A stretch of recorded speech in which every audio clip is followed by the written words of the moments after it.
Hello everyone, my name is Ying-ju Lai. I'm the assistant professor from Taiwan, Department of Journalism and Communication Studies at Fujian Catholic University. And it's a great honor to be here. And I'm a little bit nervous, but I hope that you will enjoy my talk later. So the topic about my research today that to share is about the pregnant woman's online health information seeking and their dietary behavior in Taiwan. And it's an approach from social and psychological aspects of information and communication technologies. So it's the latest research that I do with my graduate students. So this is the first time, this is the very first time that I share the findings with you today. Okay. So my research question, it starts with how information and communication technologies, so ICT, affect pregnant women's online health information seeking, HIS, and their dietary behavior change. Because, sometimes we will have some difficulty times to make arrangement with the doctors, and they have to see so many patients.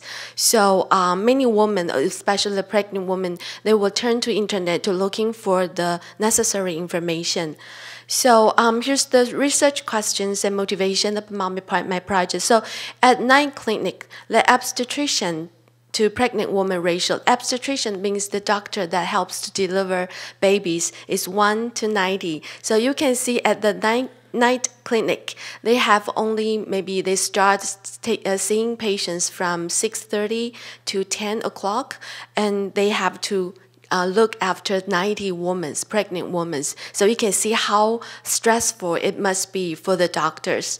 So on average, they deliver more than 60 babies each month. Okay, so this is the data that the situation in Taiwan. So for those doctors, they work long hours, and there are so many medical disputes. So you can see this became less and less attractive for the young doctors to go to become an obstetrician or an OBGYN to treating women. Okay.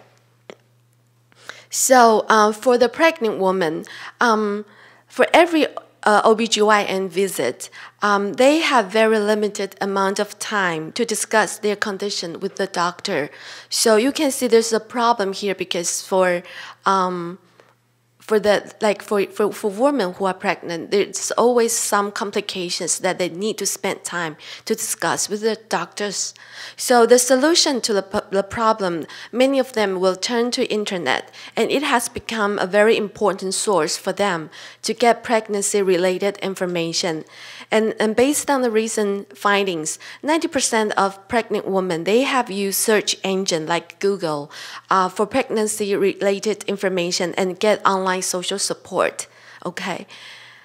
So among the information that they search online, the information about food and nutrition intake is the most searched information online. So, for example, they will go online to see like how much milk that they need to drink, how many vegetables, what kind of seafood that they should avoid, and maybe they can eat chicken, beef more than the pork.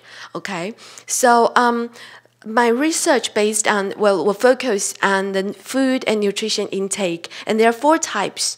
Okay, one is the daily diet. So the information that they look online will be including that what they usually eat during the day. So like milk, vegetables, meat, seafood, etc.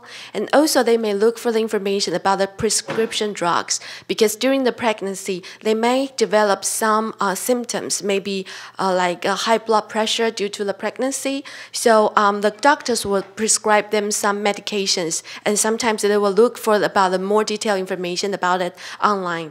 And also the Chinese tonic, because the Chinese medicine is part of our culture. So many of them will take some Chinese herbs to help the whole pregnancy smoothly and making the baby stronger and the mother stronger. So they will also look for such information online.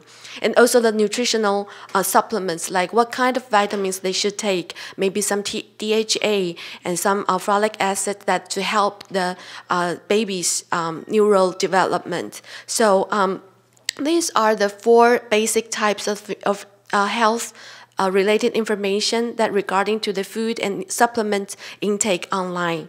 Okay. So the purpose of this study is to examine the factors that can be influential for health behavior change, like their diet, like what kind of food, what kind of vitamin they will take, whether the information that they look online, and that would affect later on their decision that they will change such behavior. Okay, so the factors that I would like to examine would including the health information seeking behavior. So I focus on the amount of the time that's spent online looking for health related information, and then how frequent they go online to check it. And also the quality of online information. Okay, and also the types of online social support that they get online, whether that would help them to make such decision to change their eating behavior. And also the types of channel they use. And here, the channel I refers to the information-oriented channel. So such like the WebMD is more professional health-related websites, or the hospital websites. And another one would be the more social-oriented channel. So those including the social media like Facebook, discussion board, forums, blogs. Okay. And so now that we can look at more in detail about what I mentioned here, the health information seeking. So the amount of time, because for us now, we use cell phone a lot, or using our smartphone so much, and the time that we use, we probably won't stay online for the whole 1 hour or 2 hours. Instead, we will, go check online whenever we have some leisure time.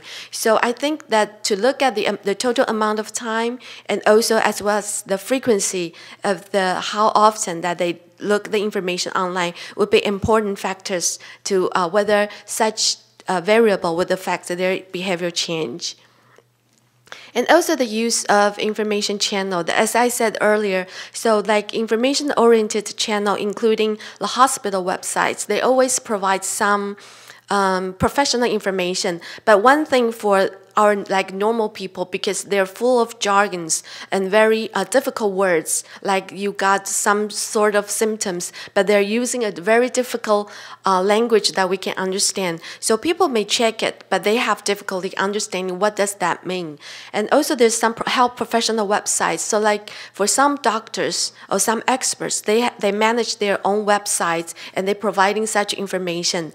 And also the health magazines, they have online versions. So many people would check those information, and these are the types of the channels that I would say they are more informational, or those are the informational channel, online channel that they will use. And another type would be the more social-oriented channel. So maybe you join some group on Facebook or Instagram or some other like Twitters, so you can get some more information as well as you can get the online social supports. Another one would be the discussion boards and forum, and this is a very useful places for the pregnant woman to get some useful information, because people would share their experience, and sometimes it helps other people. And also the blogs. Okay, those are more like individual managed blogs. And another factors that I think it would be important to affect pregnant woman's decision whether they are going to change their eating behavior would be the information quality. Okay, so what we look for online, we need to make sure whether the quality is good. If it's not a good quality, or maybe it's the wrong information, then it might endanger pregnant woman's life and even the development or the birth of the baby.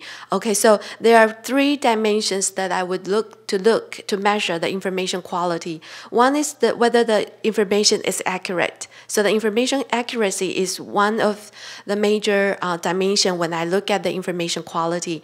And the second one would be the completeness, whether the information that I look online is complete, whether it's described in details and comprehensible or not. And another one would be information currency. That means that whether the information is updated, whether it's up to date. We don't want to follow the advice from the doctors or some woman who gave birth like 50 years ago or 30 years ago. We want the newest information, okay?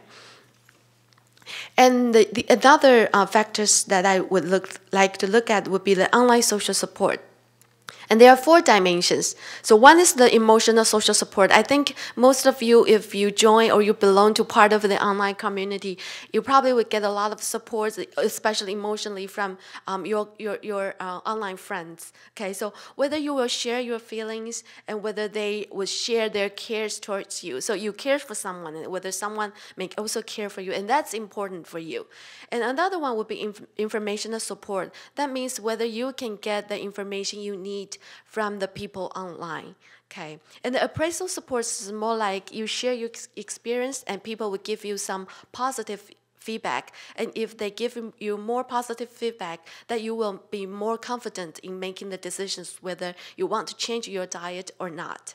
And the last one would be the instrumental. It's like for example, one of my friends, she asked for some help online. And she said, oh, I need maybe some baby clothing and maybe some baby books. And there's online friends that she never met before volunteering, saying that, what's your address? I can send you the copies of the books and some of my baby clothing. So that's, in that sense, it's more like instrumental support from online support group.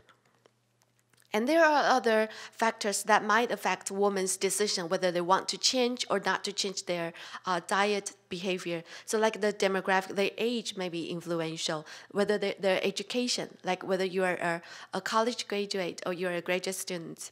The times of pregnancy, whether you are the first-time mom or the second-time mom, and we all know if you got pregnant in the very first time, you were probably a lot more nervous than the woman who already have experience in giving birth. Okay, and also the phase of pregnancy, which trimester, maybe you are the first 3 months pregnant or the second 3 months or the last 3 months pregnant, it would also affect you how you are going to change your dietary behavior or not.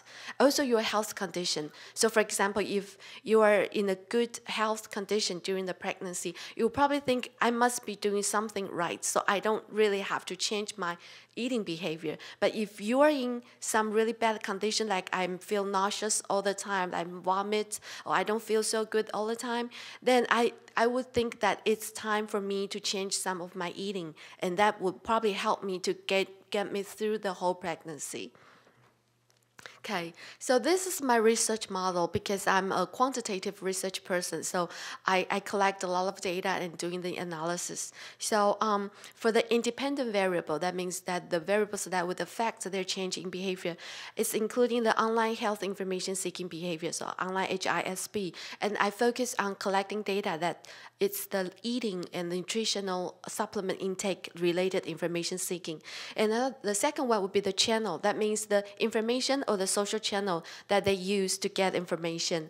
And the information quality, as I said, there are 4 dimensions: the accuracy, the currency, and also, which the other one? The completeness of the quality, and also the online social supports. And there are 4 dimensions and other factors.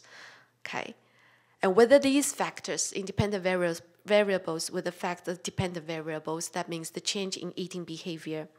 So the methodology that I use, I conduct an online survey. Okay, so I put my questionnaire online and I post the messages on Facebook and some discussion boards, some forum, and inviting the women who are pregnant right now and invite them to participate in my study.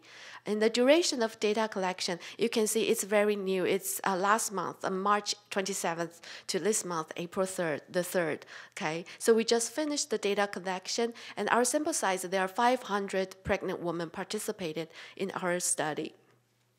So now let me tell you more about the findings from our study, and I will start telling you about the characteristics about the sample. So there are 500 pregnant women, and 65.2% of them are the first-time pregnant women, okay? And the 31% would be the second time, okay? And the phase of their pregnancy and in their age, 25.4% are in their first trimester. That means they are pregnant the week 1 to week 14. And the second trimester, they are 29.8%.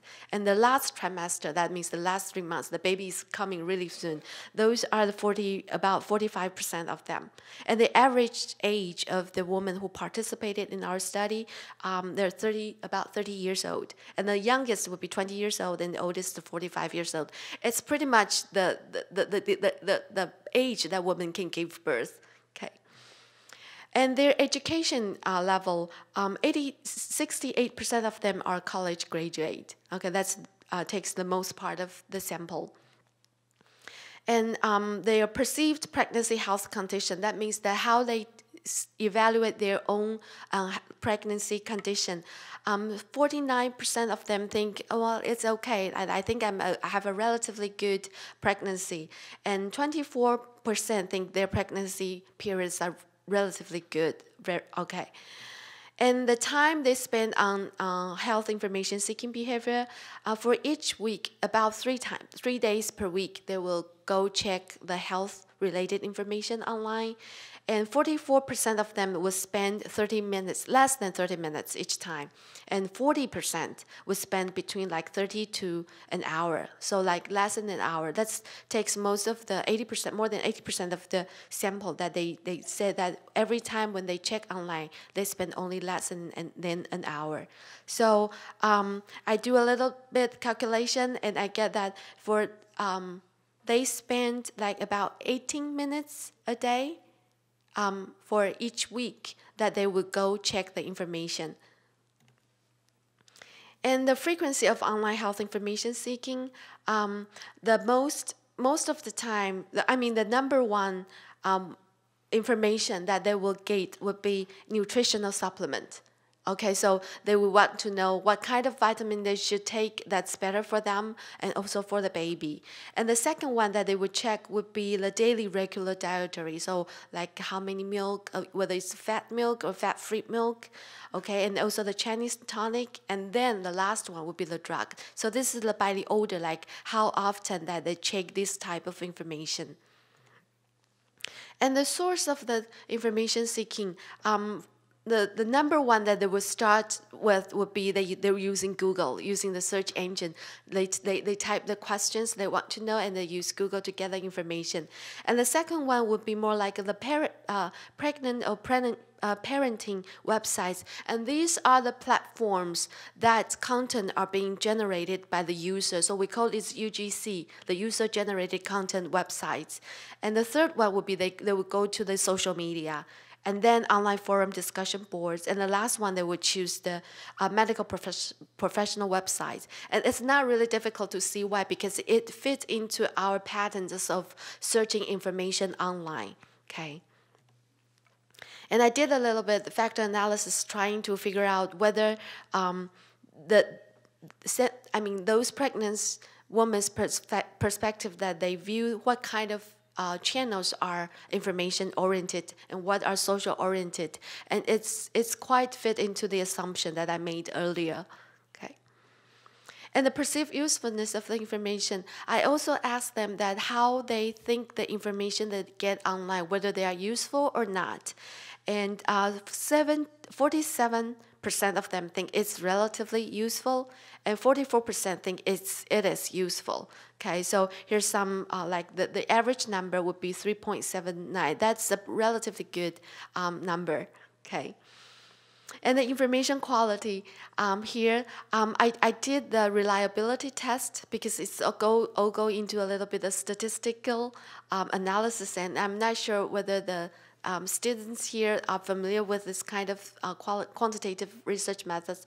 It means that the measurements, the questionnaire items that I asked them, they are reliable. They are relatively reliable. And the online social support, same thing, because they're Chromebox Alpha, and that means their reliability. Those measures that I use, they are reliable. And the behavior change due to online health information seeking behavior, I asked them the frequency of their overall change in diet. So I would ask them like, after you look for the information online, how much influence of this information would affect you, change your eating behaviors, including daily diet, prescription drug, Chinese tonic, and nutritional supplements. And the frequencies, the accumulated scores is 0.17, and it indicates that many of them they did change their behavior after their information seeking. And the social interaction after online health information seeking behavior, here that I want to look at is most of the time, because when the information that we get online, we don't, I mean, most of us will probably discuss the information that we found online. We will discuss with friends or colleagues, with family and health professionals, and maybe some other online friends to consult them. See, this is what I found online. And do you think it's reliable or not? Would you recommend me to do this or not to do this? So I also measure their perception or their frequency, like how they interact with those people after they get the information they need online. Okay, and the outcome of the online health information seeking behavior. This is the one of the important part, because we want to know they get the information online and whether they change their eating behavior. But in the end, the purpose is whether such behavior change will help them improve their condition, right? Because we want them to change in a good way, not in the bad way. We just want you, if you change your eating behavior, you want to make sure that you are getting healthier, but not weaker.